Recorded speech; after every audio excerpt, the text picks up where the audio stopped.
Bismillahirrahmanirrahim. Assalamu alaikum dear students. Today my lecture is on ML inequality problems. Previous video में हमने ML inequality को prove किया था. इस वीडियो में हम उसके प्रॉब्लम्स को डिस्कस करेंगे. Prove that modulus of integration iota to 2 plus iota 1 over Z square D Z mod less than or equal to 2. तो इस केस में देखें एओटा आपके पास होता है. एओटा का मतलब होता है 0 1 और 2 प्लस एओटा का मतलब होता है 2 1. तो इसका मतलब है ये देखें 0 1 आपका वाई एक्सिस के ऊपर लाई कर रहा है और 2 एओटा का मतलब है वो 2 1 यानी वो प्लेन में लाई करेगा. तो ये स्ट्रेट लाइन बनती है ए बी 0 1 से 2 1 तक. तो इसमें देखें आपके पास जो x है वो वेरी कर रहा है 0 से 2 तक और जो y है वो 1 है, वो यानी वो फिक्स है. तो y आपका जो है y फिक्स हो गया, y की वैल्यू 1 है और x जो है वो वेरी कर रहा है 0 से लेकर 2 तक. तो इसका मतलब है x को हम पुट कर देते हैं t और t वेरिएशन फ्रॉम 0 से लेकर 2 तक और y की वैल्यू फिक्स है तो y को हमने 1 रख लिया. तो यहाँ से dy 0 हो जाएगा, dx जो है वो dt के बराबर हो जाएगा, dz आपके पास बराबर होता है dx प्लस एओटा dy. तो जब dx dt के बराबर है, dy 0 है तो आपका पास dz जो है वो dt के बराबर आएगा. अब a क्योंकि हमने कंटूर, क्योंकि आपका अब जो c है वो आपका a से लेकर b तक है तो आपने इसकी लेंथ l भी फाइंड करना है, क्योंकि हमने दो चीज़ें फाइंड करनी होती हैं ML इनइक्वालिटी के प्रॉब्लम्स में, एक m और एक l. तो हम पहले l फाइंड कर लेते हैं यानी कंटूर की लेंथ यानी ए बी की लेंथ. तो इसमें देखें a पॉइंट है और b पॉइंट है तो इसकी a से b तक जब लेंथ कैलकुलेट करनी है तो आप a और b का distance formula, distance between 2 points formula लगा दें. तो बनेगा 2 माइनस 0 का square plus 1 minus 1 whole square. तो ये बनेगा 4 यानी 2 आंसर आ गया, यानी इसका a से लेकर b तक की लेंथ जो है वो 2 आ गई. और दूसरे तरीके से भी उन्होंने कैलकुलेट किया, ए बी की लेंथ फाइंड किया इस फार्मूले से. तो ये ज़रूरत नहीं है कि आप उस दो तरीके से फाइंड करें, बस आपने ए बी लेंथ कैलकुलेट कर ली ऊपर वाले फार्मूले से तो उस तरीके से भी ठीक है. तो यहाँ उन्होंने उस तरीके से भी फाइंड किया कि टी वेरी कर रहा है 0 से 2 तक. तो पैरामीट्रिक इक्वेशंस हैं क्योंकि एक्स आपके पास जो है वो एक्स आपका t है और y आपका 1 है तो आपने उसका जारी बात है dx ओवर dt का स्क्वायर dy ओवर dt का स्क्वायर लेके उस तरीके से भी इसकी लेंथ कैलकुलेट किया. अब क्योंकि अब आपने m कैलकुलेट करना है तो उसके लिए फंक्शन की मैक्सिमम वैल्यू देखनी है. तो एफ जेड आपको दिया हुआ है 1 ओवर जेड स्क्वायर. तो जेड स्क्वायर पहले हम निकालेंगे, X plus iota Y whole square X square minus Y square plus 2 iota X Y. तो जेड स्क्वायर का मॉड ले लें. मॉड का मतलब है कि इसका रियल पार्ट का स्क्वायर प्लस इमेजिन पार्ट का स्क्वायर को सिंप्लीफाई जब किया तो आपके पास ये चीज़ आ गई. अब क्योंकि y आपका 1 है और x 0 से वेरी कर रहा है, 0 से 2 तक है, जारी बात है डायग्राम से देखा आपने, पॉइंट से देखा है कि y फिक्स है और x 0 से 2 है. तो उसमें जब पुट किया तो आपके पास इसके क्रॉसपॉन्डिंग जब इन्होंने वैल्यू कैलकुलेट की, क्योंकि फंक्शन आपका है 1 ओवर जेड स्क्वायर तो ये हो जाएगा 1 over X square plus Y square. तो इसका जब मॉड लिया तो 1 over X square plus Y square. अब आपने देखा कि जब आप इसमें x की वैल्यू वेरी कराएंगे और y तो फिक्स है, y को 1 रख लें और x वेरी करवाएं 0 से 2 तक तो एक टेबल बनाएंगे.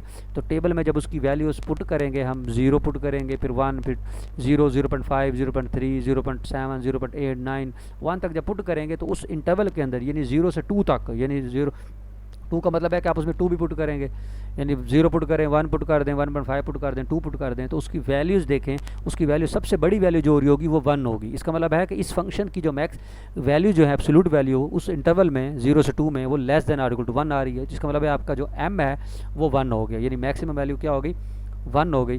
तो m 1 हो गया, l आपने 2 निकाला है. तो फार्मूला आपका ML इनइक्वालिटी जो होती है वो होती है फंक्शन की इंटीग्रेशन का mod less than equal to ML. तो m आपका 1 है, L 2 है तो ये किस से लेस देन हो गया, less than or equal to 2 हो गया. इसी तरीके से एक और एग्जांपल हमारे पास है, इसको भी हम डिस्कस कर लेते हैं. ये हम आपके पास है इवेल्यूएट करना है आपने z कॉन्जुगेट dz की इंटीग्रेशन का मॉड, इसको एवेल्यूएट करना है where c is the unit semi circle. तो हम जानते हैं कि सर्कल की जो इक्वेशंस होती हैं पैरामीट्रिक इक्वेशन वो होती हैं x is equal to cosine theta, y is equal to sine theta, theta varies from 0 से लेकर पाई तक. क्योंकि सेमी सर्कल है इसलिए हाफ होगा तो 0 टू पाई होगा. अगर यूनिट सर्कल होता तो 0 टू 2 पाई लेते. हम जानते हैं कि पूरे सर्कल का जो डायमीटर होता लेंथ होती है जिसको हम बाउंड्री की लेंथ कहते हैं उसे हम कहते हैं सर्कमफेरेंस. तो सर्कमफेरेंस का जो फार्मूला होता है वो होता है 2 पाई आर. तो क्योंकि हाफ है, सेमी सर्कल है तो वो सारी बात है हाफ 2 पाई आर ओवर 2 हो जाएगा यानी पाई आर हो जाएगा. अब क्योंकि सर्कल यूनिट है इसलिए आर 1 है तो आपके पास क्या होगा पाई इंटू आर होगा. तो आर आपका 1 है तो आपके पास लेंथ जो है वो पाई आ जाएगी. उसके बाद क्योंकि आपको जो जो इंटीग्रेशन में फंक्शन दिया हुआ है वो दिया हुआ है जेड मॉड, इसका मतलब है जेड मॉड हम जो निकालेंगे वो एक्स प्लस एओटा वाई के कॉन्जुगेट का मोड होगा, तो वो x square plus Y square ही आएगा। तो एक्स आपका कोसाइन थीटा, वाई आपका साइन थीटा, तो स्क्वायर लिया तो ये 1 हो गया। इसका मतलब है इस फंक्शन की जो मैक्सिमम वैल्यू है वो 1 है। तो फंक्शन की एम भी कैलकुलेट हो गया, एल भी कैलकुलेट हो गया। तो एम एल इनइक्वालिटी में जब हम पुट करेंगे एम एल में, तो आपके पास इसकी जो इक्वेशन बनेगी मतलब रिजल्ट आएगा वो आएगा जेड मॉड जेड कॉन्जुगेट की जो इंटीग्रेशन है का मॉड जो है वो less than or equal to pi है।